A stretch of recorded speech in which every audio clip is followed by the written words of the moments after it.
Et stop, tu roules sur le boulevard BD, cet album est fait pour toi. Anya, tome 2, L'antre de la sorcière. Cristaux d'amour, étoiles de glace, la la la la, les flocons dansent dans le vent. Anya chantonne au coin du feu dans l'atelier de Papouchka. Sur le tapis, le chien Cosaque dort du sommeil du juste. La pièce est inondée de jouets confectionnés par le grand-père. Une princesse, un chevalier, ils s'embrassent. Papouchka n'a pas l'air en grande forme. Il part s'allonger un peu. Le lendemain, la petite fille va lui porter au lit un bon thé chaud et du miel. Le vieil homme est fiévreux. Il tremble de partout. Il a besoin de médicaments. Anya n'a pas d'autre solution que d'aller les chercher en ville, chez Dame Petrovna. Elle emmène avec elle la plume bleue. Kozak tire la luge sur laquelle elle s'assoit. C'est parti. On avait accompagné Anya et son papouchka en ville pour y vendre des jouets fabriqués par ce dernier. On les retrouve chez eux, mais pas pour longtemps, car il faut trouver le moyen de guérir le papy. Le voyage à la ville va être interrompu par Tatiana, qui, telle la fée bleue de Pinocchio, veille sur Anya. Elle lui apprend que les médicaments ne suffiront pas et va emmener la fillette à la rencontre de Baba Yaga, la fameuse Baba Yaga, la sorcière qui mange les enfants.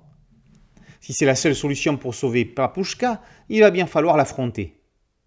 Ce qu'Anya ne sait pas encore, c'est que Baba Yaga connaît sa famille. Didier Chris nous ouvre les portes d'un monde merveilleux.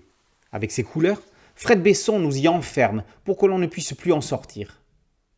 Durant le temps de la lecture, les petits lecteurs seront émerveillés, tandis que les grands retrouveront la douceur et la quiétude des histoires au coin du feu. Un mot sur la maquette magnifique du petit album à l'italienne. Recto comme verso, comme page de titre, la composition est sublime. Chacune de ces 3 illustrations est composée d'un grand dessin bordé de petites cases immergeant dans l'ambiance des contes enneigés de l'Est.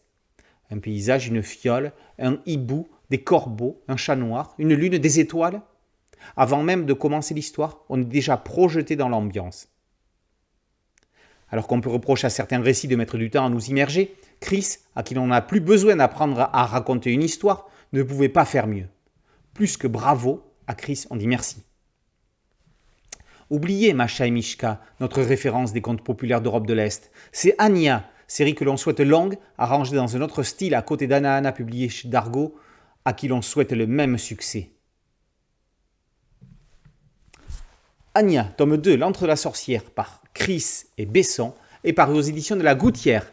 Boulevard BD, c'est un podcast audio, une chaîne YouTube et un site dédié. Merci de liker, de partager et de vous abonner. A très bientôt sur Boulevard BD. Ciao.